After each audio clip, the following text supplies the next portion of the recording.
Salut à toi ambitieux, salut à toi ambitieuse et bienvenue sur ma chaîne YBA Courtage. Alors je vais me présenter rapidement, je m'appelle Roméo, je suis courtier en prêt immobilier. Aujourd'hui je parle d'investissement de manière générale.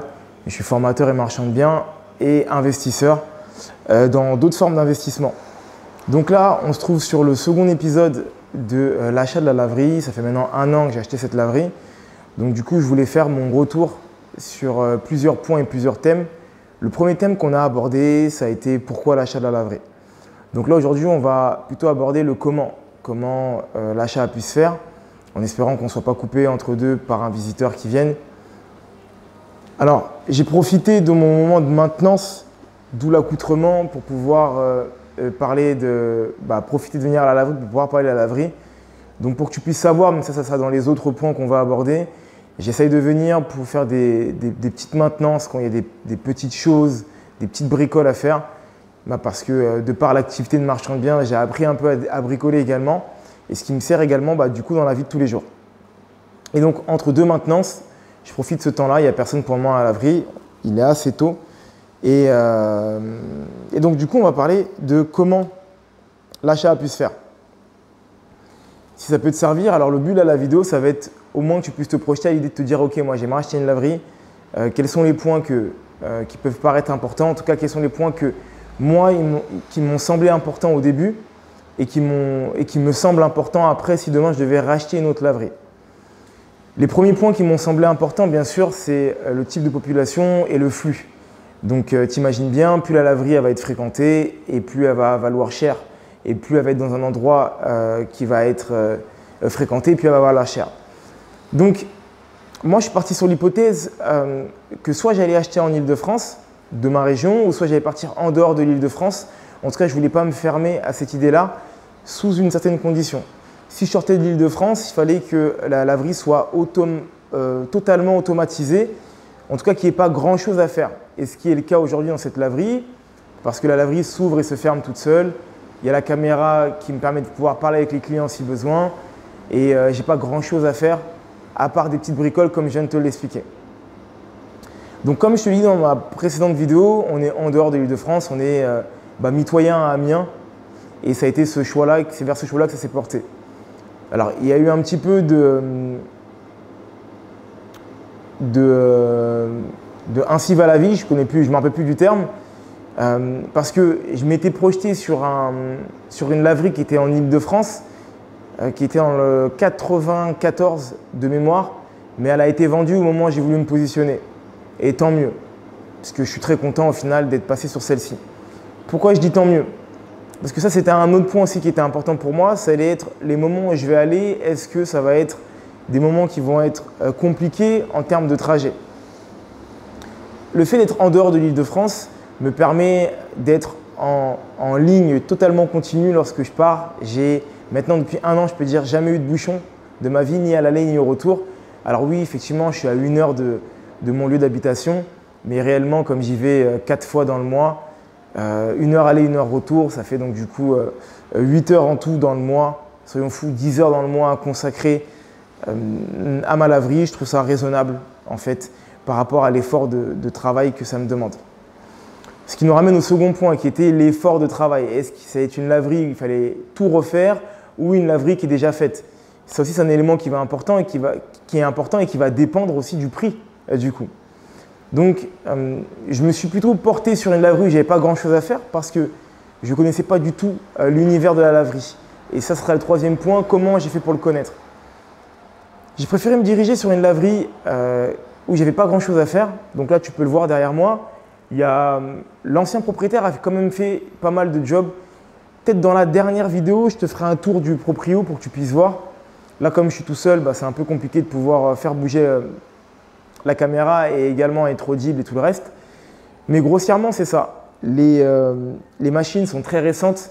Elles ont 3 ans ou 4 ans, ce qui n'est pas grand-chose dans le cadre d'une laverie. Elles ont très très peu de tours. En fait, on peut vérifier le nombre de tours que la machine elle a. Et en fonction des marques, on va dire tu as peut-être 20 000 tours ou 15 000 heures de tours ou je ne sais plus combien de tours. Ça, ce sera à vérifier. Mais voilà, c'était un élément pour moi qui était important parce que je ne voulais pas me prendre la tête à retaper une laverie Et ce que je fais en fait en tant que marchand de biens, je ne voulais pas le faire du tout dans le domaine de la laverie parce que je ne connaissais pas ce domaine-là. Et là, ça nous ramène au troisième point qui est comment j'ai fait pour connaître ce business model, comment j'ai fait pour connaître ce monde et comment j'ai fait pour me former. Alors concrètement, je me suis formé, je continue à me former dans le tas. J'ai regardé quelques vidéos que des avant-gardistes ont pu mettre sur YouTube et je leur remercie par rapport à ça parce qu'ils m'ont permis d'établir au moins le thème et l'idée dans quelle direction j'allais aller. J'ai eu la chance d'être conseillé par une personne qui était dans mon entourage à ce moment-là et qui avait une laverie et qui m'a dit une liste de choses qui étaient importantes à savoir. Et ensuite, ce qui a été le plus précieux pour moi, c'est que je suis parti au contact des propriétaires de laveries. Donc, il y avait certaines laveries dans ma ville. J'ai appelé les propriétaires et je leur ai posé des questions. Je leur ai dit voilà, j'envisage d'acheter une laverie. Est-ce que, selon vous, c'est quelque chose de bien ou pas? Certains m'ont dit que c'était une erreur, mais bon, bizarre alors que tu continues à garder le business. Sans doute qu'ils avaient peur que j'achète dans leur secteur. Et d'autres m'ont dit oui, c'est bien, mais attention à tel point, tel point, tel point. Le premier point qu'on m'a dit, c'est la population et la concurrence que tu vas avoir dans ta laverie. Donc ça, c'est un élément qui est hyper important. Ici, il y a à peu près entre 14 et 16 000 habitants et il n'y a qu'une laverie. Ensuite, ça va être l'ancienneté et la réputation de ta laverie. Cette laverie-là, elle a plus de 15 ans. Donc du coup, elle ne m'a pas attendu avant de commencer. Et elle a changé plusieurs fois de propriétaire et j'en suis aujourd'hui l'heureux élu. Ensuite, la propreté de ta laverie. Ça, c'est un point qui est hyper important. La propreté de ta laverie, c'est le point central sur lequel tu dois te concentrer si tu souhaites acheter une laverie. Les gens viennent laver leur intimité, leurs sous-vêtements, leurs petites tenues, leurs couettes et plein d'autres choses dans ta laverie. On est post-Covid, donc on est dans une situation où les personnes sont sensibles à l'hygiène encore un peu plus qu'avant. Et une laverie, c'est fait pour rendre tes affaires propres. Le souci, c'est que si elle-même elle est sale, comment faire pour que ça puisse rendre tes affaires propres? Voilà, il y a cette dualité un peu antagoniste qui fait que c'est pas possible qu'une laverie, à part si elle a pignon sur rue et qu'elle soit seule, puisse fonctionner sur du long terme si elle n'est pas propre. Et attention à la concurrence. L'autre point qui est important, c'est que la démographie de la ville dans laquelle je suis ne pourrait pas posséder deux laveries. Ce serait un suicide pour les deux. Donc, moi, j'ai eu la chance, on va dire, de pouvoir me positionner sur cette laverie-là et qui a de l'ancienneté, qui l'a depuis longtemps. Mais s'il y avait deux laveries aujourd'hui dans le même patelin, ça tuerait les deux en fait. Et l'autre point qui est important, c'est qu'une concurrence pourrait venir, mais difficilement. Et elle se ferait autant mal qu'elle me ferait mal. Même si voilà, ma laverie est sensiblement très propre. C'est le retour en tout cas que je peux avoir de la part des clients. Parce qu'il y a une femme de ménage, mais on parlera de la logistique dans une autre vidéo, mais il y a une femme de ménage qui passe très régulièrement. L'autre point qui est important aussi également et qui me vient en tête, donc ça c'est les points que j'ai eus au début, d'accord? Bien sûr le chiffre d'affaires, etc. Les points qui me viennent aussi de manière importante, ça va être la vétusté de ton tableau électrique, de toutes tes prises électriques, etc., de ta tuyauterie, c'est des éléments qui vont être importants et qui vont également permettre de faire en sorte que le business puisse continuer tranquillement, de manière pérenne pendant un bon moment. Et tu vois, moi j'ai eu un problème avec une machine qui n'était pas, avec laquelle l'évacuation n'était pas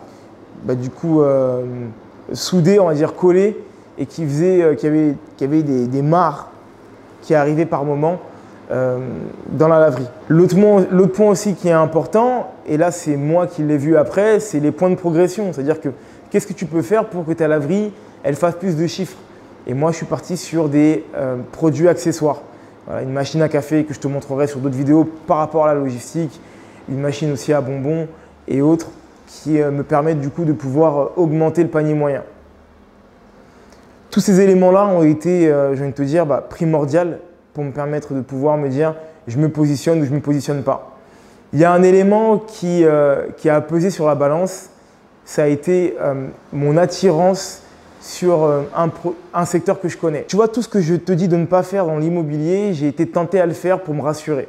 Et le premier d'entre eux, ça a été en lien avec la région. Je voulais m'établir en Île-de-France parce que c'était une zone que je connaissais et qui me faisait moins peur, où je me disais bah, au moins là je connais.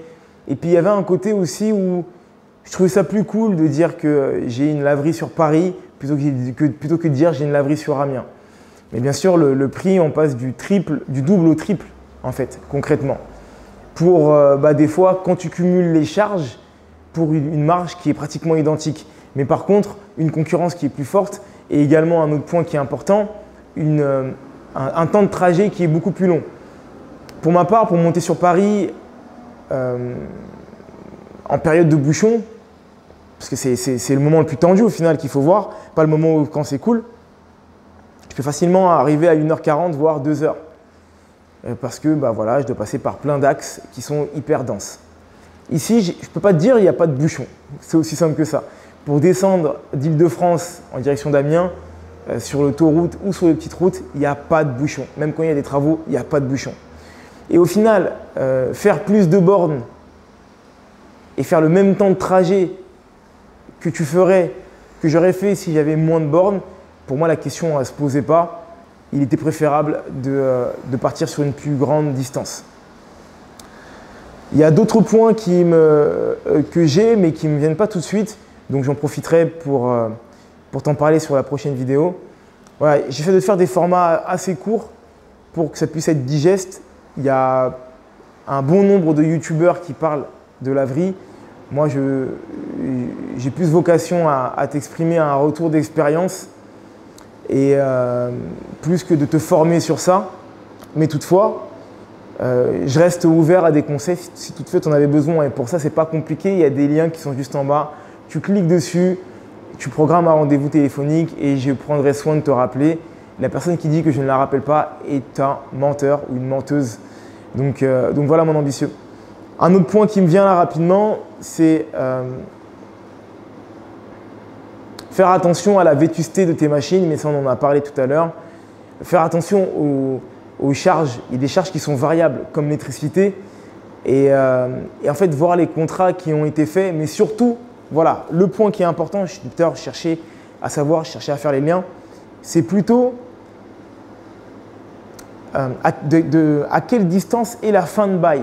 Ça, c'est un point qui est hyper important parce que en fait, la fin de bail va mettre en évidence l'augmentation ou la stagnation de ton loyer, la possible augmentation ou la stagnation de ton loyer.